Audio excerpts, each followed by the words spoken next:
Alright guys, hope everyone is keeping safe. I know right now that most of you are affected in some way due to what's going on in the world, and my thoughts are with you and your families or anyone that you know that's been affected.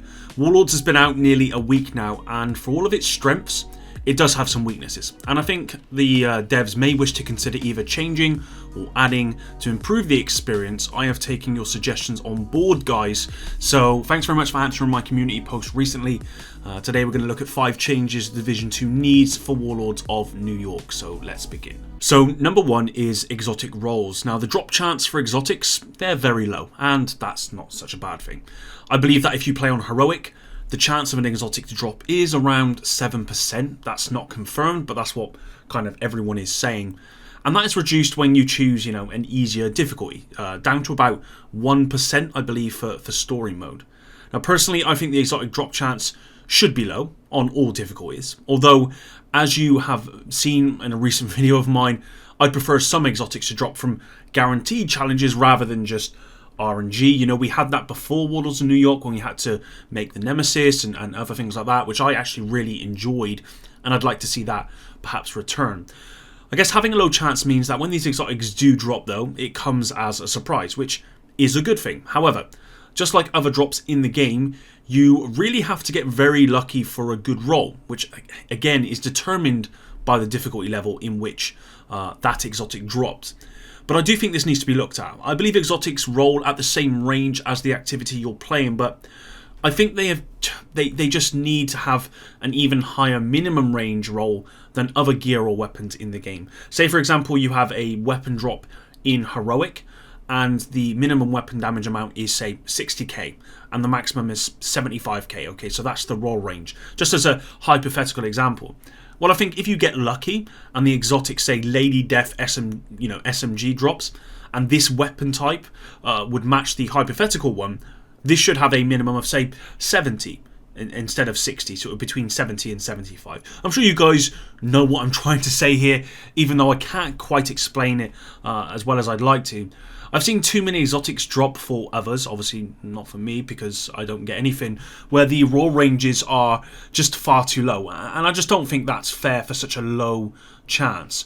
You already have a far smaller chance to get an exotic, say, at normal compared to heroic, but then to tie the roll of that particular exotic to the difficulty as well, it makes it almost impossible to get a good rolled exotic in easier difficulties. Personally, I prefer that the actual roll itself is not determined by the difficulty level, because you've already got that one layer of RNG with the low percentage, but then you just increase the roll range as well, so it's higher than other stuff in the game. That's what I think they should do. The number 2, we got loot quality. So with Title Update 8 and Warlords of New York, one of the biggest changes to be made was Gear 2.0, and importantly with that came the ability to adjust the roll ranges of dropped gear based on the difficulty level you have selected. So if you didn't realise that one of the main issues with the previous budget system was that you couldn't have roll ranges, well, Gear 2.0 was there to change that, and now the devs have the ability to adjust the ranges of those rolls on each piece of gear depending on the difficulty and whatever they wish to do. Well, I'd say that's, at the moment, it's not quite working as intended. Developers did address the issue of blue and purple gear drops from heroic NPCs recently, saying there shouldn't be some of that happens, which is great, and it shouldn't. They also said that purple drops from chests are intended and will remain, which I personally think is okay, although there are some situations when I believe it shouldn't be the case. But as long as the NPC drops actually reflect the level you are playing, then it shouldn't be much of an issue. Recently I've gone from hard to challenging, and will be very soon moving to heroic content. What I noticed most when transitioning from hard to challenging was no real change in the quality of loot that I actually got. I got a little bit more XP, and we're going to get onto that as one of the other reasons in a minute, or towards the end of this video. And the activities took, an extra 25% longer. In some cases it took up to 75% longer depending on what you're actually doing, but I didn't feel rewarded for the time invested. In fact, I felt I could run 2 hard missions in the same time I ran the challenging one, increasing my chance of not only good loot and more XP, but exotics of course, so it's kind of almost twofold. Now there's no doubt that you do get better loot from challenging than hard on a more consistent basis, but that increase in good gear does not match up to running a lower difficulty more often, and it's kind of worthless. I played on hard mode since Warlords dropped 2 weeks ago. I only recently transitioned over to challenging. I don't feel as though I'm being rewarded any more. In fact, it feels like I'm being rewarded less because activities just take much longer. And again, I think the loot quality needs to be looked at. For number 3, I've titled it PvP is a broken mess. And I think that really summarises what this number 3 point is all about. I've been really enjoying the Dark Zone of late. The rewards are generally good. You get a lot of XP towards your shade level. And I've had some very fun fights with rogues. I've actually been kind of enjoying it. What is broken, however, is the one-shot builds and the ridiculous time to kill. The other day, someone went rogue and downed this agent next to me with a one-shot from a rifle. Fortunately, I saw it. I rushed them and they really couldn't do anything because I was so close. But the one-shot builds, they're out of control in the Dark Zone and Conflict. Warlords of New York was clearly never meant to touch PvP, although the gear changes were always going to affect PvP indirectly. Clearly, the devs never tested PvP before the expansion was shipped, and whilst I'm not too fussed about that right now, as I'm still very much enjoying the PvE content with more to come from seasons, I do enjoy PvP, and I just wish the devs took some time to at least address the balancing in this mode. PvP was a staple of the Division, and it kind of makes me sad to see how it's being treated here, because I do very much enjoy playing the Dark Zone and modes like Last Stand from the Division. PvP is unpredictable. It's always the unknown, whereas PvP is, PvE is predictable, easily managed, which is why PvP for the most part will always be my main go-to with pretty much any game that I purchase. The Division 2 has somewhat changed my opinion on that, and I do love PvE only games at the moment. There's a lot of PvP games or PvE only games I play, or I just play them for PvE, like Path of Exile, but I really think the devs need to jump on PvP ASAP because I just think the community deserves it, and I don't think it's fair that they've really just put it in the background and literally, even with the changes they made to the Dark Zone, which, you know, generally were good changes, it's surprising they really didn't test this update in a PvP environment whatsoever. There's just no way they did, otherwise it would have never been shipped in such a sad state. So for number 4, I want to talk about Textiles.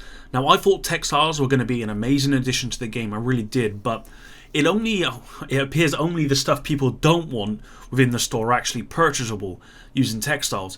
Has anyone looked at some of the custom weapon skins you can purchase for like 500 or 650 premium credits? These skins, they just look crazy good compared to what the game gives you for free, or you can purchase with Textiles. How about the weapon specialization skins? These cost 700 premium credits. They look awesome, but there's no option to purchase these using Textiles. Why not? Well, we all know why not, because it's because of money. But I really think everything should be purchasable using Textiles. Even if the amount of Textiles needed is maybe quite high, at least give players the option. It's going to end up like the Division 1, where you had keys and you have Phoenix credits, which basically become redundant because you couldn't use them. At this point, I'd probably take the more XP for duplicates, because at least that's actually giving me something towards my next shade level, which is invaluable to me right now. There are not any outfits for purchase with the Textiles. There's maybe about 50% of the hats. I think all of the glasses and all of the scarves you can purchase. There's one mask, I believe, although I do have some already, so I'm not sure if you can purchase them, but at least for me, there's one mask that I can purchase out of all of them. You know, clearly the devs know what is popular, like the mask, for example. So they only allow you to purchase those using real money rather than actually playing the game. And it's the same industry-wide, okay? This is nothing new here. Destiny is being one of the biggest culprits of this. One of the biggest complaints with Destiny was how there were so many great skins for not only your characters, for weapons and stuff, but they were all locked behind a paywall. I just don't like the practice. I think if you play the game enough, say you earn 20,000 Textiles, then you deserve to buy anything, because that's a crazy amount of Textiles. If people don't want to grind, or they don't want to wait for the apparel item they want because maybe it comes out at a later date, sure, they can purchase them with real money. But I just don't agree with how it currently works in the game, and I'd like everything in the store to be purchasable using Textiles, even if the cost of that textile to actually purchase is maybe too high. Last but not least, we got number 5, which is XP scaling, and this kind of goes back to the loot quality I was talking about earlier on.